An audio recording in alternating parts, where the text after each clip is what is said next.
भाषा शहीद स्मारक समिति की तरफ से संस्था के 25 वर्ष पूरे होने की खुशी में इस साल 7, 8 और 9 नवंबर को रजत जयंती समारोह का आयोजन किया गया है। इसे लेकर आज संस्था के सदस्यों द्वारा एक संवाददाता सम्मेलन किया गया है। इसमें उन्होंने बताया कि 7 से लेकर 9 तारीख तक उनके संस्थान द्वारा बांग्ला संस्कृति के प्रसार को ध्यान में रखते हुए कार्यक्रमों का आयोजन किया जाएगा, जिसमें शांति निकेतन का मुखौटा नृत्य किया जाएगा। इसके अलावा और भी कई डांस एकेडमी आएंगे जो अपना यहाँ पर दिखाएंगे।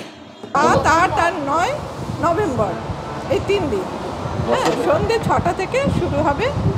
আর আমাদের এই 25 বছরের বঙ্গ সংস্কৃতি উৎসব শুভ উদ্বোধন হবে সানাইয়ের সুরের সাথে। আমাদের এই 3 দিনে আমাদের সংস্কৃতির সাথে যুক্ত করে আমরা বাংলা সংস্কৃতিকে আরও বাড়িয়ে নেবার জন্যে সেরকমভাবেই আমরা অনেক উৎসব রেখেছি। যেমন ধরুন শান্তিনিকেতনের রয়েছে মুখোশ নাচ, ঢোলক, শান্তিনিকেতনের ঢোলক বাজনা, আর রয়েছে দোমানি নাট্য সেনার নাটক লজিক খুঁজবেন না। আর রয়েছে অনেক নাচের স্কুল আছে, 2 দিন 2টো নাচের স্কুল আছে, ললিত ডান্স একাডেমি আর প্রতিমা নৃত্যকলা কেন্দ্র। আর সবচেয়ে বড় আকর্ষণ কি আমাদের একজন বাউল সঙ্গীত শিল্পী আছেন, যিনি নাকি সারেগামাপা খ্যাত বাউল শিল্পী, তিনি হচ্ছেন গঙ্গাধর মণ্ডল এবং তুলিকা মণ্ডল। আশা করি আমাদের এই প্রাণের উৎসবে আসানসোলবাসীর আমরা সাড়া পাবো।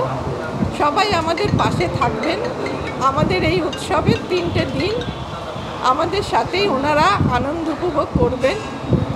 আসানসোলবাসীর কাছে আমাদের আবেদন বলতে পারেন, আমাদের আবদার বলতে পারেন, যে এই 3 দিন আমাদের উৎসবের সাথে সাথে আমাদের পাশে থাকুন, আমাদের সঙ্গে থাকুন।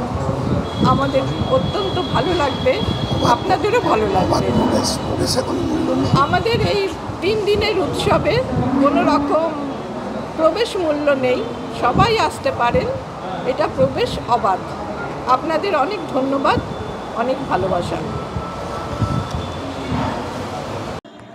आसनसोल से बीजू मंडल की रिपोर्ट, PBTV न्यूज़।